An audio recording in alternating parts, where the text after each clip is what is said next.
A warm welcome to Disky Talk with Liolo. If you're tuning in for the very first time, I do ask that you please subscribe and hit that notification bell. If you've been a part of this journey, I hope you thoroughly enjoy this episode. So, on today's episode, we discuss all things CAF Champions League as the tournament then does get underway with regards to the group stages. So, the focus then on today's episode then is Mamelodi Sundowns and Amazulu. So we will then start with Amazulu, who do then travel to play against Raja Casablanca.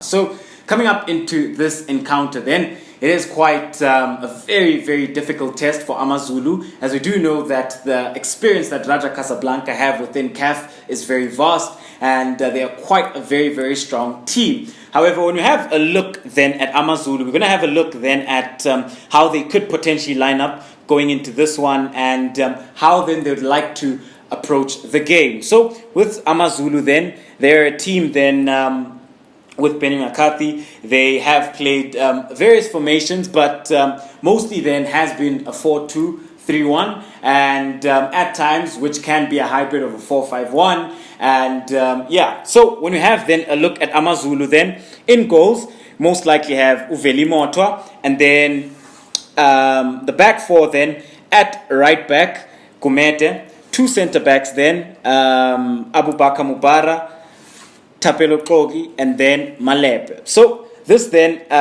boils down to if everybody then is fully fit, so it's going to be interesting then to see which back four they go with. But I then think that this is Amazulu's strongest back four, especially then when they look to go into Africa and challenge, And when you then have a look at it, then you've got then a back four then which is very solid, especially then when you have a look at Utapelo Kogi. He's been a mainstay for Amazulu at the back, and he has been then one of their key players. And what I then really like about Tapelo Kogi is that he's a no-nonsense type of defender. He knows when to clear his lines. He knows then when to get on the ball and then look then to start play from the back. And then when you have a look at it then, there is Abubakar Mubara, who has recently signed then for Amazulu. It's going to be interesting then to see how he grows within this Amazulu side. But I do think that when he partners Tapelo Kogi, he then would complement him very well, because then this is a player who reads the game very well and is a player then can keep up with very quick players. And moving on then right along, when you have a look at the heart of midfield, and because they're going away, I'd like to think that they would potentially pack the midfield. So I think then they would potentially pack the midfield with Machaula, Mlambo, and Keegan Buchanan as well. However, things can always change, and Coach Benny can always see things otherwise. However, because they're coming up against such a very strong team, the most important thing then is to ensure that tactically they're disciplined, and within the heart of midfield then, they don't allow Raja Casablanca too much space to play, and especially then when it comes to playing in between the lines, and how then they might look to penetrate this Amazulu side. And then when you have a look at it then, and we have a look at the front three, I then do foresee Untuli starting up front.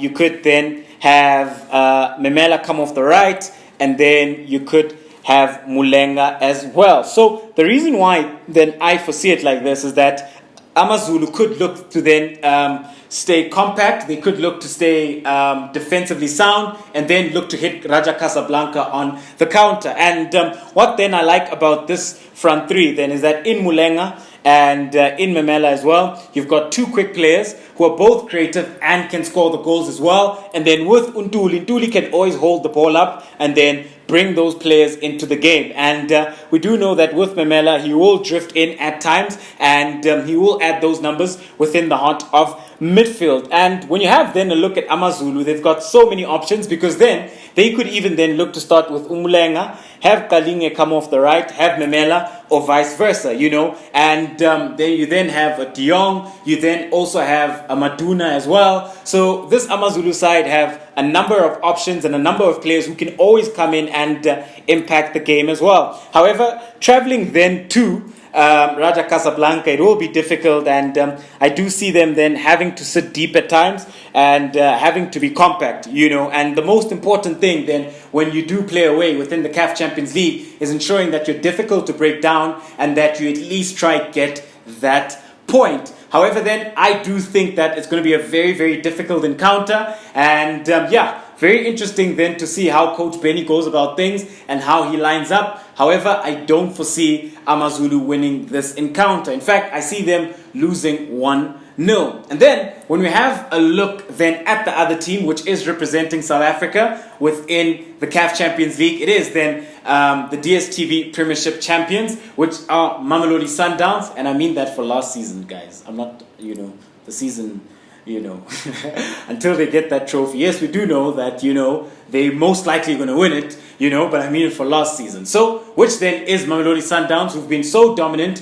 who've been playing really good football, and a team then that has a plethora of options in each and every single department. It gets very interesting then to see how they'll go about it. But we do know that their standard formation that they have used has been a 4-2-2-2. So Mamelodi Sundowns do then take on Al Hilal. So they are then playing at home. So they will then get proceedings underway within the CAF Champions League at home. So then it's going to be very interesting to see then how they line up, and especially then when you have a look at the new boys in Mukwena and in Ralani. I still do think that it will take time for Savreda to actually make an impact and actually make his way to the lineup, because then he has only then arrived and it's only been a couple of days. So when you do have a look then at this Mamelodi Sundowns side and what I think their approach will be against Al Hilal, so I do think that they could line up in a 4-2-2-2 because they are playing at home. So we'll have a look at it from that perspective, and then we'll also have a look at it from a 4-3-3 perspective as well. So when you have a look at it then, I most likely think that if everybody is fully fit, then Onyango does start in goals.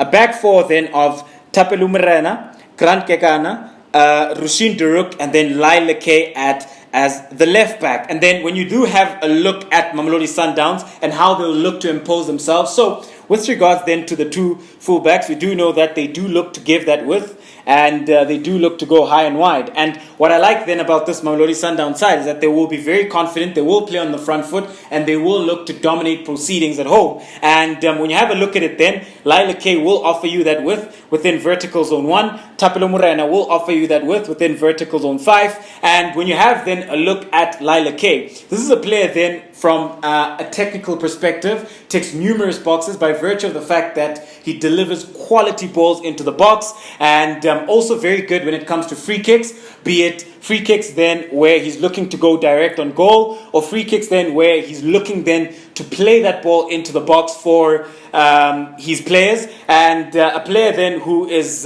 very, very good on the ball and makes very, very good decisions as well. And then on the right hand side, you do have Tapelo Morena, who's a very quick player and a player then who will look to offer width for this Mamelodi Sundowns side. And then when we have a look then at the two in midfield, so let's just push them up.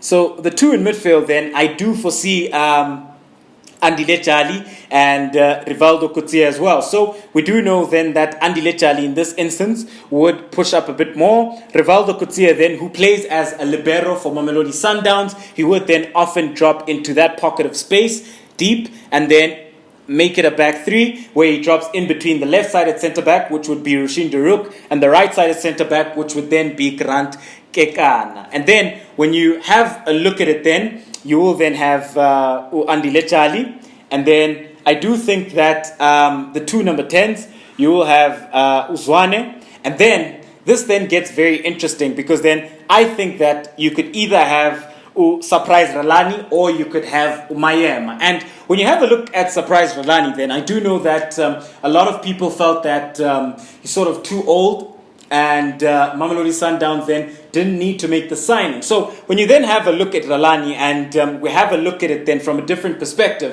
and what he offers then this Mamelodi Sundowns side. Firstly then, Ralani is a natural left winger, so he is then a player who does look to go one-on-one with his opponent. Very good then at cutting inside, looking to drift in and take those shots at goal. He can also then beat his man on the outside. But what I like then about Ralani is that with regards to then his footballing intelligence, he can also operate in between the lines within that left-sided half space, where then he could look then to ensure that he is then one of the creative players within this Mamelodi Sundowns side. And what then I also like is that he could then develop a very healthy relationship with Lila K. So at times, if Lila K is in that deep pocket of space, Ralani then can look to occupy that space. But if Lila K goes, Ralani goes on the inside. If Ralani is wide, Lila K can always sort of tuck in. So a beautiful relationship can be instituted between the two, where they can look then to have combination play